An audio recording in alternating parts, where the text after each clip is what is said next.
Bien, ahora sí vamos a ver cómo escribir las buenas prácticas de escribir el SQL. Vamos a abrir nuestro SQL. Vamos aquí a nuestro archivo a escribir SQL limpio. Y ahora vamos a poner las reglas para escribir buen código. Vamos a ponerle por acá uno de varias líneas. Y le vamos a poner por acá recomendaciones de codificación. Recomendaciones para escribir buen SQL. Entonces el número 1 es capitalizar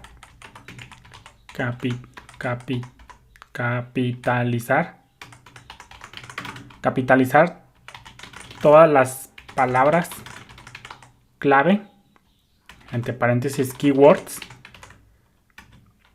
y usar minúsculas para el otro código en un SQL. Entonces vamos a volverle a la dice número 1, capitalizar todas las palabras clave, es decir, las de SQL y las de MySQL como tal, y lo demás usar minúsculas para el otro código en un SQL. Aquí, por ejemplo, fíjate cómo ya estamos llevando a cabo esta buena práctica. La palabra clave select, pues esta es propia de SQL, y por ejemplo nombre, apellido paterno y todo esto es propio de nosotros, eso no es el nombre de nuestras columnas. Entonces las palabras claves de SQL y de MySQL van en mayúsculas, y lo demás, lo que es tuyo, y el resto de código que no es palabra clave, van en minúsculas. Entonces es la primera buena práctica. El número 2 es separar las palabras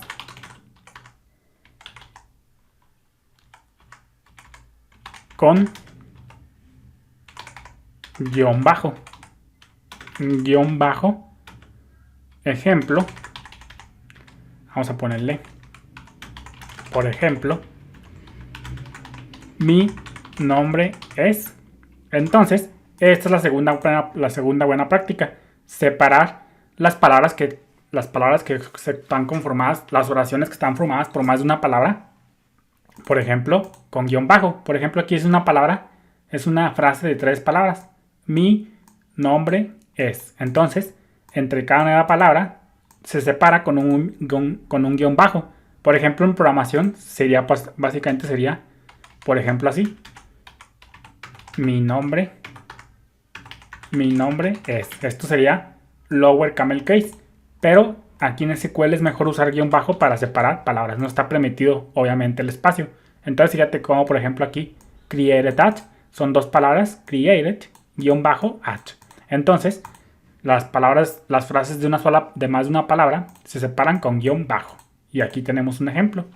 Luego el número 3. Vamos a ponerle iniciar cada cláusula en una nueva línea. Esto también es muy sencilla de entender. Iniciar cada cláusula de SQL en una nueva línea. Por ejemplo, aquí tenemos 3 cláusulas. La cláusula select, la cláusula from, la cláusula where, la cláusula order by. Y entonces aquí tenemos 1, 2, 3, 4 cláusulas. Entonces cada una se separa en una nueva línea. En una nueva línea se pone el select, en otra nueva línea se pone el from, en otra nueva línea se pone el where, en otra línea se pone la cláusula order by. Y luego, eso es la tercera. Vámonos a la cuarta que dice romper las cláusulas SQL más largas en múltiples líneas y a su vez indentando entre líneas. Esta pues también es muy sencilla de entender. Fíjate, por ejemplo, aquí ya tenemos un ejemplo. Fíjate cómo aquí el select es una cláusula muy grande que no cabe en nuestro script. Y pues fíjate cómo la partimos. Fíjate, el select está conformado por nombre, apellido paterno, apellido materno, edad, sexo, calle, número exterior, número interior, código postal. Todo esto es la cláusula select. Si te fijas, pues no cabe en este tamaño de pantalla, no cabe pues toda la sentencia.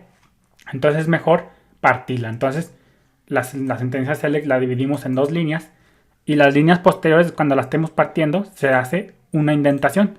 Fíjate, aquí nada nos costaría con hacer esto, pero pues quedaría nuestro código muy largo hacia la derecha. Tendríamos que hacer mucho scroll. Entonces no es bueno dejar tan largas las cláusulas SQL. Entonces si queremos hablar de la misma cláusula select, pues la podemos partir en múltiples líneas. Por ejemplo, aquí calle, luego aquí por ejemplo otra, aquí por ejemplo otra, etc. Pero una vez que partimos de líneas, se recomienda hacer un poquito de indentación, poner un poco de sangrado. Esto lo logramos con el tabulador.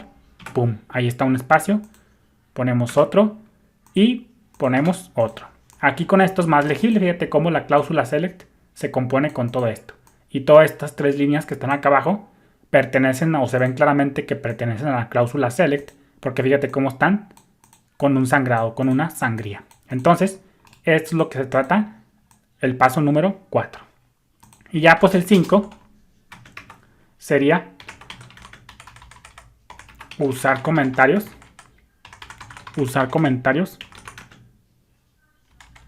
solamente para porciones